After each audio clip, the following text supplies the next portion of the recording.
días, bienvenidos a su programa Contacto Directo. Hoy es miércoles 7 de abril del 2021. Hablamos sobre la división al interior del movimiento indígena La Conalle Pachacutic. El brazo político de La Conalle Pachacutic anunció la expulsión ya de Jaime Vargas y de Vilma Cedeño por definir su voto para la segunda vuelta. Lo vamos a conversar con Vilma Cedeño, la ex candidata vicepresidencial de Pachacutic, en binomio con Yacu Pérez. Lenin, hola, buen día, ¿cómo te va? Muy bien, Estefi, amigos televidentes, un buen día para todos. Además, las tesis del socialismo del siglo XXI que se vienen ejecutando desde el gobierno de Rafael Correa. Una revisión con Fernando Villavicencio, asambleísta nacional electo por Concertación, Partido Socialista Ecuatoriano.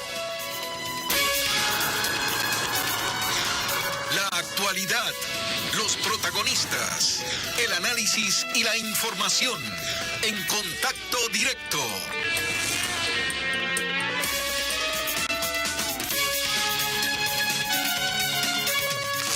Vilma Cedeño, ex candidata a la vicepresidencia en binomio con Yacu Pérez por Pachacutic. Bienvenida a Contacto Directo. Muy buenos días, Estefi, muchísimas gracias y un saludo a todos quienes siguen Contacto Directo. Buenos días también. Pachacutic anunció la separación de Jaime Vargas y de usted por haber mostrado su apoyo a los aspirantes presidenciales, Vargas a Arauz y usted a Lasso. ¿Por qué decidió no acoger el pedido de Pachacutic? Bueno, en primer lugar quisiera indicar que tengo un profundo respeto por el movimiento. Para mí fue muy importante el ser seleccionada por un grupo que admiro mucho, por luchadores.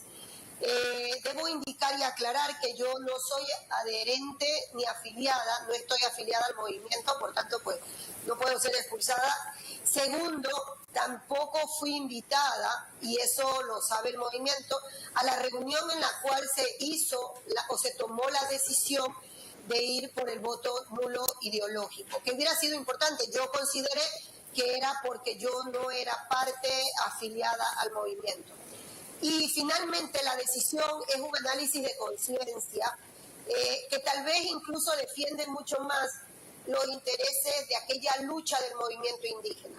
Yo considero que si bien el voto nulo puede ser una opción cuando es organizado, cuando está en una campaña directa, no favorece a eso y crea de alguna manera una fragilidad de nuestra democracia.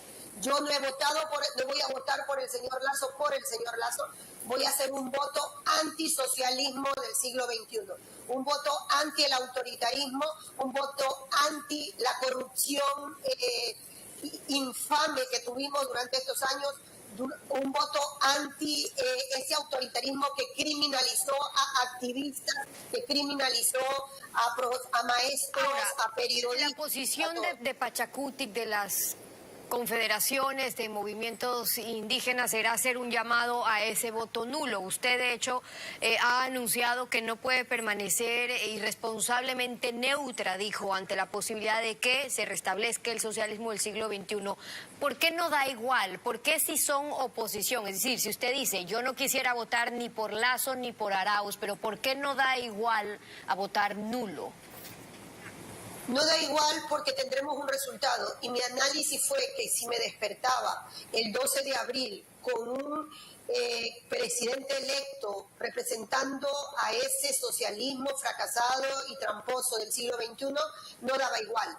Nosotros, la otra opción, no le estamos dando un papel firmado en blanco, le estamos diciendo que estaremos ahí. Por eso he dicho que no aceptaré, y está claro, no aceptaré ningún rol, ningún papel, ningún trabajo, ningún ministerio, nada ofrecido por un gobierno potencial del señor Lasso. Pero sí creo que no da igual. Este es un momento histórico, una decisión histórica, y yo lo que invito no es a decir que por quién deben votar, es que hagan un análisis cada ecuatoriano con quién definitivamente no quisiera despertarse el 12 de abril. ¿Cuál es esa opción que no desea para nuestro país? Este es un momento en el que decidimos es un hito histórico para el Ecuador, y eso me hace a mí tomar decisión que tal vez no es tan fácil, porque hay gente que va a estar en contra o a favor. Y quiero solo resaltar algo, Estefi. Yo fui una de las personas que cuando el señor Vargas propuso y se quería imponer como candidato a la Asamblea Nacional reemplazando a Salvador Quispe. Pueden decir toda la gente del movimiento que yo me opuse porque dije que él era un representante del correísmo que se quería incrustar como candidato a el movimiento Pachacuti. Y el día de hoy, si esa decisión no hubiera sido de mantener a Salvador Quispe, lo tendríamos candidato a la Asamblea, como asambleísta electo de la Asamblea Nacional. Entonces sí considero que es un momento histórico para ello. Usted misma promocionaba el voto, apoyaba el voto nulo como una estrategia para anular las elecciones, porque creen que por un lado no les permitieron cumplir los procesos de reclamos, de transparencia para el control electoral en lo que ocurrió en primera vuelta. Ahora, lo que usted está haciendo es dejando en claro que no le convence Lasso, no es un voto para Lasso, pero va a votar por esa opción en contra de la otra. Es un voto útil. Definitivamente, sí, efectivamente, y si ustedes leen un artículo que escribí en el 2017 en El Universo, también lo verán, es la misma posición, lastimosamente, de que llegamos los ecuatorianos a votar por, como consideramos, la opción menos mala de las que están, porque considero que el voto nulo no va a llegar a superar ese 50%, que sería lo necesario para ser considerado para que anule las elecciones. Primero, no hay un control electoral que garantice que el voto nulo será respetado. Y tercero, que yo creo que es súper importante, el voto nulo, la ciudadanía ni siquiera todavía ha sido socializado que no es considerado un voto válido. Quiere decir que aquella especie de protesta de un voto nulo que no alcanzará para anular las elecciones, tampoco será visibilizado en el porcentaje final cuando se anuncien a los ganadores, lo que da una visión de apoyo superior porque el voto nulo no se lo considera voto válido y se lo elimina y dando un porcentaje muy superior al candidato que gane. Entonces, si el voto nulo al menos fuera voto válido, reflejaría que llega alguien con un voto inferior o muy poco apoyo popular. Lastimosamente también manosearon eso. Ahora, para llegar a esa reflexión, después de haber estado y con la votación que obtuvieron como binomio, me refiero a Pachacuti en la primera vuelta con Yacu Pérez, y el sentir que podrían tener muchos ciudadanos en relación a no me convence, no queremos que regrese el socialismo del siglo XXI, pero les cuesta votar por un candidato como Guillermo Lasso y en alianza PSC, y aún así usted está haciendo una definición. ¿Qué es lo que a su juicio está en juego en esta elección para que sea necesario un voto útil? Para mí está en juego la libertad, está en juego, si bien nuestra democracia es frágil, no es súper madura, tenemos alguna esperanza de trabajar por mejorar esa democracia. Está en juego nuestra libertad, está en juego de que nuestro país se vuelva un país en el cual pseudo elecciones manejen y hagan permanecer a grupos durante muchísimos años. Nosotros vimos que la ciudadanía no votó por la perpetuación o el continuismo de elecciones y eso también se lo quiso manipular porque se quiere permanecer. Está en juego la libertad, está en juego la dignidad de este país y no podemos ponerlo en riesgo. La otra opción es que tenemos para vigilarla. Usted es una mujer científica, es PhD en biotecnología molecular de la Universidad de Montpellier, de Francia, es ambientalista y hay muchos que le dieron su voto a Yacu Pérez sin necesariamente pertenecer al movimiento indígena, sino de otros grupos que quieren impulsar. En su caso, ¿qué temas ambientales quería impulsar desde la vicepresidencia y de lo propuesto por los candidatos? ¿Qué les falta concretar para que haya espacio a esos planteamientos de quienes sí están preocupados por los temas ambientales? Mire, desde mi espacio y desde la candidatura que fue propuesta por el movimiento Pachacuti, está efectivamente cómo podemos valorizar nuestra biodiversidad, cómo podemos quitar nuestra petrodependencia, cómo podemos detener esas explotaciones mineras sin que eso represente que no tengamos una forma de tener desarrollo social. Las biotecnologías pueden servir para valorizar justamente todo lo que son moléculas farmacéuticas, moléculas en nutrición, moléculas en cosmética que están en nuestra biodiversidad. Está claro que la destrucción de la biodiversidad hipoteca la mayor fuente para luchar contra enfermedades como la pandemia y la estamos destruyendo. La biotecnología propuesta y mi área está para desarrollar la agricultura de manera sostenible y amigable con el ambiente, la acuicultura, la salud que tanto se está en este momento hablando del tema de vacunas y no hay candidato que realmente analice la conveniencia de determinada u otra vacuna. Y ahí me dirijo al movimiento Pachacuti con todo mi respeto a su lucha. Hay, como usted lo dice, Steffi, muchísimos ciudadanos apoyaron y han apoyado al movimiento Pachacuti y el movimiento debe poder analizar que no puede perder ese apoyo por cerrarse demasiado. Hay una ciudadanía que está ahí lista para apoyar y darle al Pachacuti una trascendencia que antes de estas elecciones no la había tenido como apoyo electoral. Que no pierdan eso.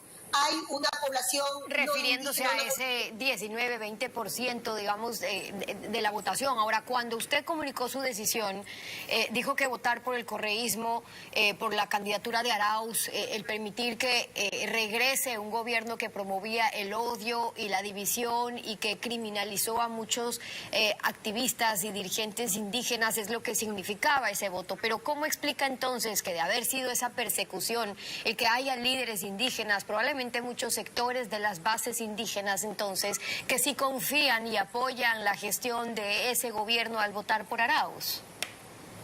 Mire, yo respeto a los que realmente siguen esa posición. Lastimosamente hay dirigencia, un poco el señor Vargas, que ha demostrado desde siempre que ha estado en el movimiento y que lo debería haber dicho muy abiertamente desde antes y no estarlo negando, pero porque hay intereses ahí. Entonces no son esas bases, no es esa mayoría. Si eso fuera, no hubieran votado, no hubiera habido incluso más ese apoyo a la candidatura de Yacu Pérez y Virna Cedeño. Entonces no es realmente el reflejo de esa candidatura, de ese apoyo de Vargas a la candidatura del señor Arauz, una muestra del apoyo de parte o militancia del movimiento Pachacuti. No lo es solamente puntual de determinados... Pero por otro lado, Arauz ha querido impulsar un discurso que se aleje de la confrontación, de la división.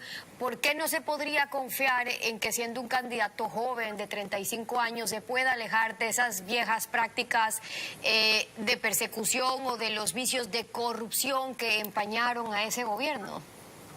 Mire, yo sueño que nuestro país comience a tener candidaturas en las cuales los análisis sean hechos de las historias de vida, de las trayectorias profesionales, pero también de su involucramiento social. El señor Arauz está ahí, lastimosamente no tengo nada contra él, no hay nada personal, pero él no ha llegado ahí porque haya construido ese camino para que la ciudadanía le tenga confianza. Primer punto.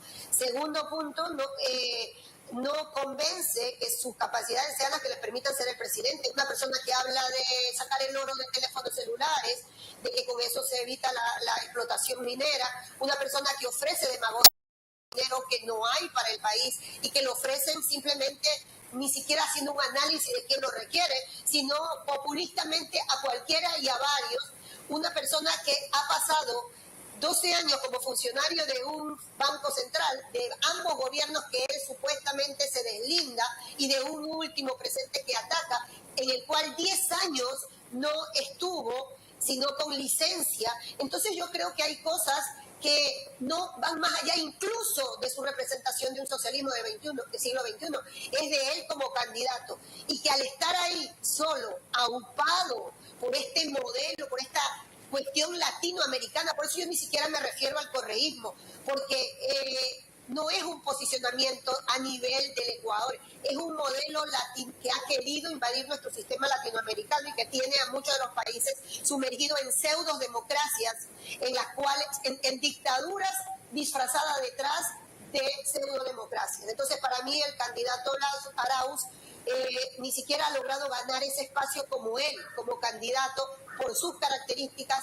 y este país debe lograr tener candidaturas que sean analizadas y no loterías a ver si esta nos sale bien. Y esa es la postura de Vilma Cedeño, la ex candidata a la vicepresidencia en binomio con Yacu Pérez por Pachacútec, acompañándonos hoy en Contacto Directo. Gracias por haber estado con nosotros. Muchísimas gracias, buen día. 7 de la mañana con 9 minutos.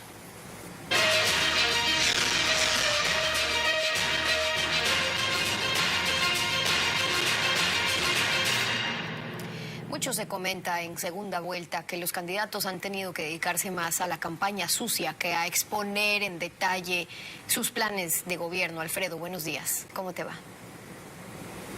Buen día, Steffi. Buenos días a todos. Candidatos presidenciales nunca han detallado sus planes de gobierno. Se los recuerda por ofertas de campaña y por campaña sucia. Esto no es exclusivo de Ecuador. Pocos leen planes de gobierno. Así se recuerdan, por ejemplo, PAN, Techo y Empleo y la Fuerza del Cambio. Al exhibirse ofertas y campaña sucia, se escruta a candidatos sobre un tema básico, feriado bancario que golpeó tan fuerte como la pandemia. Pocos han analizado ley de la dolarización a la que los dos candidatos prometen mantener. Sin embargo, uno promete mantener Banco Central como caballeriza de Carondelet solo para ejecutar órdenes. Pero costo de estatizarlo fue el salvataje bancario. El Banco Central fue despojado de bienes incautados a banca corrupta y de bono de la AGD sin fijarse costo del salvataje. Dolarización se creó para que Banco Central no emita sucres cada vez que tenía que pagar quiebra de banqueros corruptos y de gobiernos irresponsables. Mantener el sistema actual significa autorizar al Banco Central a emitir dinero electrónico o títulos de crédito sin respaldo de dólares. Esto implica que la dolarización morirá porque el Banco Central se dedicará, cumpliendo órdenes presidenciales, a emitir electrónicamente dinero para ofertas de campaña. Ese es el punto central del futuro del país: desdolarizar o fortalecer la dolarización. Vamos a una pausa y al volver sobre la tesis del socialismo del siglo XXI conversamos más adelante con Fernando Villavicencio, asambleísta nacional electo por Concertación, Partido Socialista Ecuatoriano. Una pausa, volvemos con él, no se vayan. Aun cuando el correísmo trata de presentarse electoralmente como una opción nueva, mostrando un rostro joven, resulta que del paso del candidato Andrés Arauz por la función pública y también por la academia, quedan huellas que por más que se intente borrarlas, allí están y hoy son evidencia de un pensamiento que, aunque se trató de ocultarlo, resulta ser su carta de presentación más clara. Hoy nos acompaña Fernando Villavicencio, asambleísta electo por el Movimiento Conservador. Fernando, buenos días, bienvenido a Contacto Directo. Un saludo, Lenin, buen día. Usted ha publicado en su portal hace pocas horas una investigación que determina que no se le debería creer al candidato Andrés Arauz cuando dice que va a fortalecer la dolarización. ¿Cuáles son los hechos que se contraponen a esa promesa de campaña?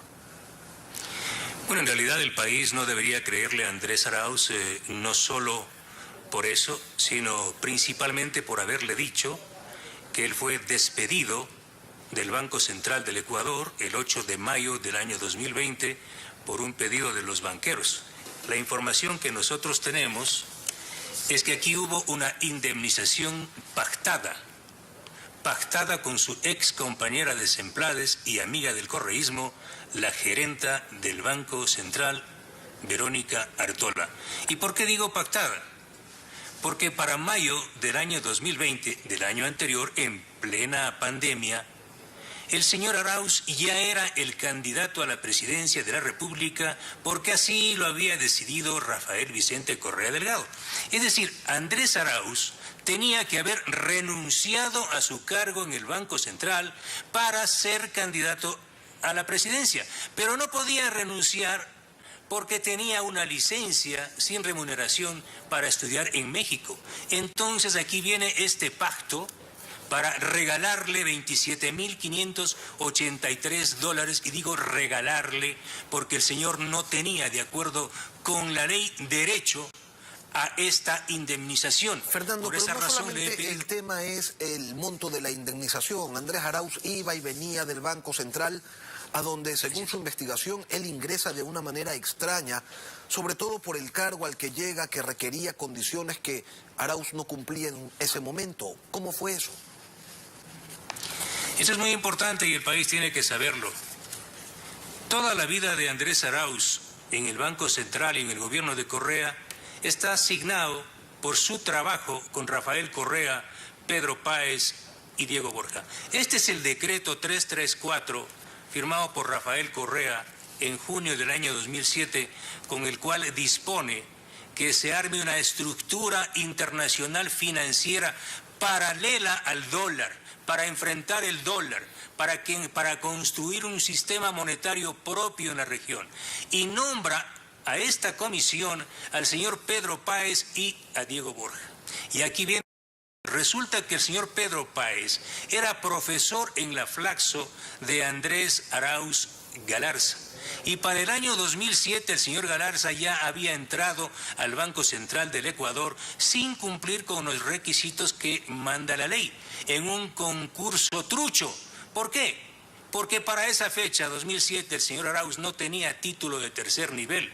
Recién obtuvo su título o lo registró el año 2010. Entonces, ¿cómo ganó un concurso para un cargo en el que requería título de tercer nivel? Y es ahí cuando el señor... de 10 años y no contaba con el título de tercer nivel y el señor se había graduado recientemente.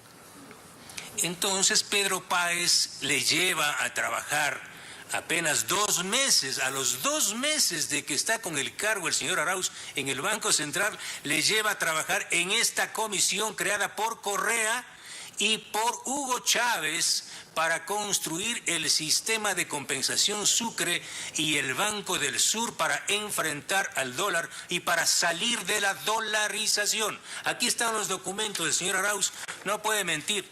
Tenemos acceso a todo lo que él escribió durante su vida.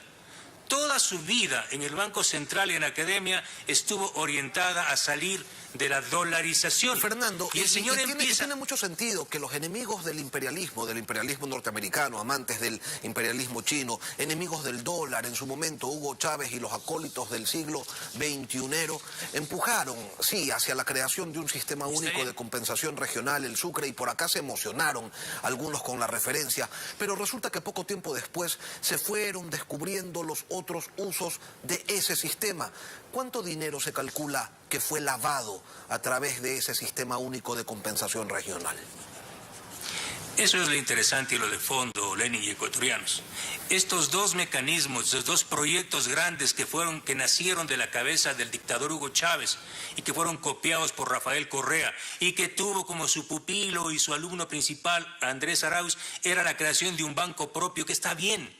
Yo no discuto eso, pero resulta que el Banco del Sur, del cual fue director Andrés Arauz, no existe. Y aquí hay millones de dólares que le pasó el gobierno de Correa al Banco del Sur y que el señor Arauz tiene que responder qué pasó. Ese banco no existe, una sola sucursal, un solo cajero automático, no existe, fracasó. Y el otro gran fracaso, que no es un fracaso cualquiera, es la creación fraudulenta del sistema Sucre. Esto es muy importante. Del sistema Sucre, que era el sistema de compensación. Si me permiten un minuto, el sistema Sucre le permitía, por ejemplo, que los venezolanos envíen los bolívares, se transformen en el Banco Central del Ecuador en sucres, cada sucre $1. Y aquí viene el tema, esta foto es importante, si me ayuda la cámara. Aquí estamos en el año 2011 en Colombia, se está firmando un convenio entre la empresa Fonglocons, dirigida y de propiedad del señor Alex Saab Morán, el mayor criminal buscado este rato por los Estados Unidos, detenido en Cabo Verde, próximo a ser extraditado. ¿Con quién firma el convenio? Con el ministro de Hugo Chávez, a esa fecha Ricardo Menéndez. Y aquí aparece Andrés Arauz con Ricardo Menéndez. Este contrato, este convenio firmado con Fonglocons, era para exportar materiales de construcción de Ecuador y Colombia a Venezuela, para construir las viviendas en Venezuela. ¿Y saben lo que pasó?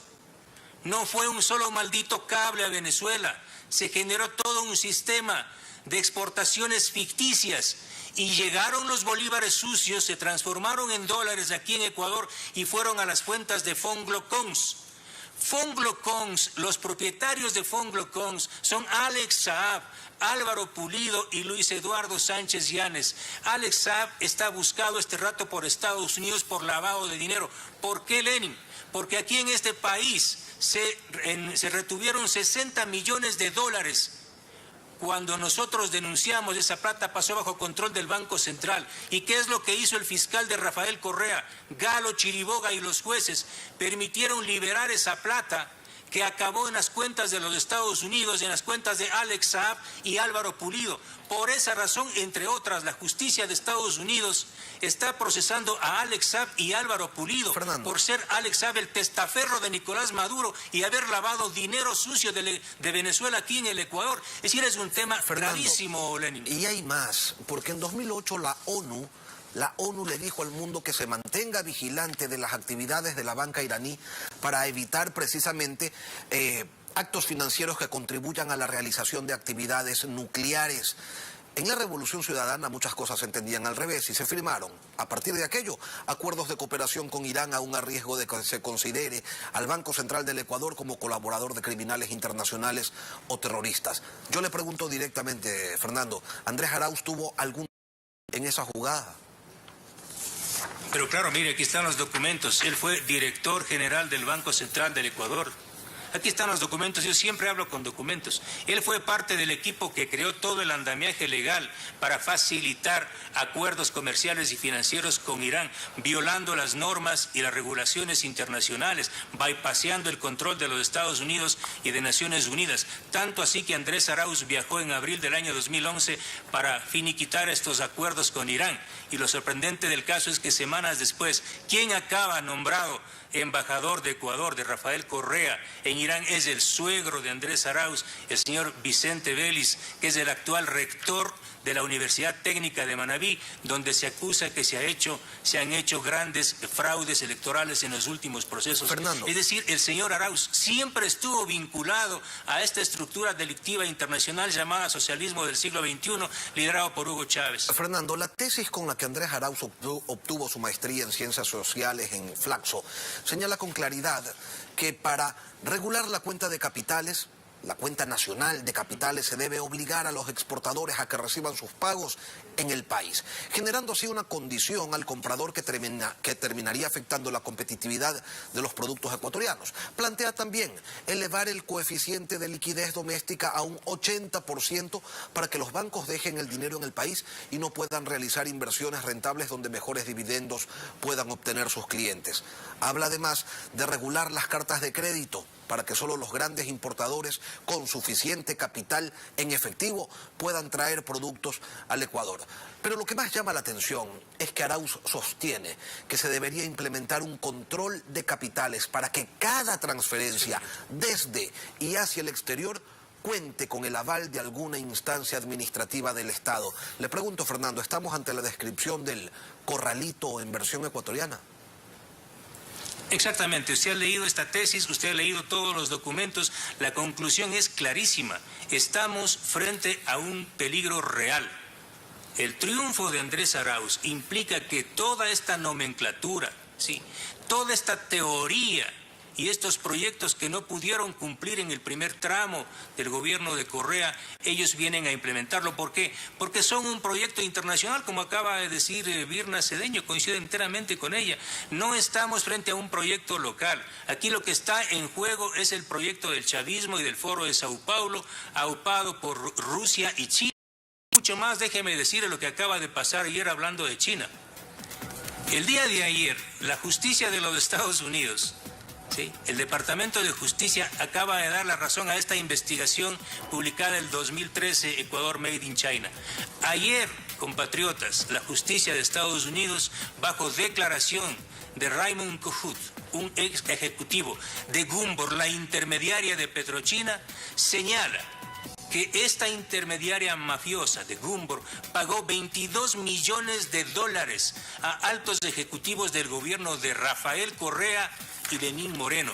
Esto es lo que se conoce en el país como la trama de Petrochina, el mayor negociado de la historia, $5.000 millones. Por esa razón, Lenin, es que ellos quieren volver para impedir que aquí se haga justicia, para impedir que aquí vayan a la cárcel y se mantengan presos los que están presos. Por esa razón, sí. Quiero agradecerle y pedirle disculpas por la interrupción, pero el tiempo también es un tirano. Fernando Villavicencio, asambleísta nacional electo de Concertación, Partido Socialista Ecuatoriano, gracias por acompañarnos hoy aquí en Contacto Directo. Así despedimos esta emisión, Lenin, de Contacto Directo. Que tengan todos un buen día.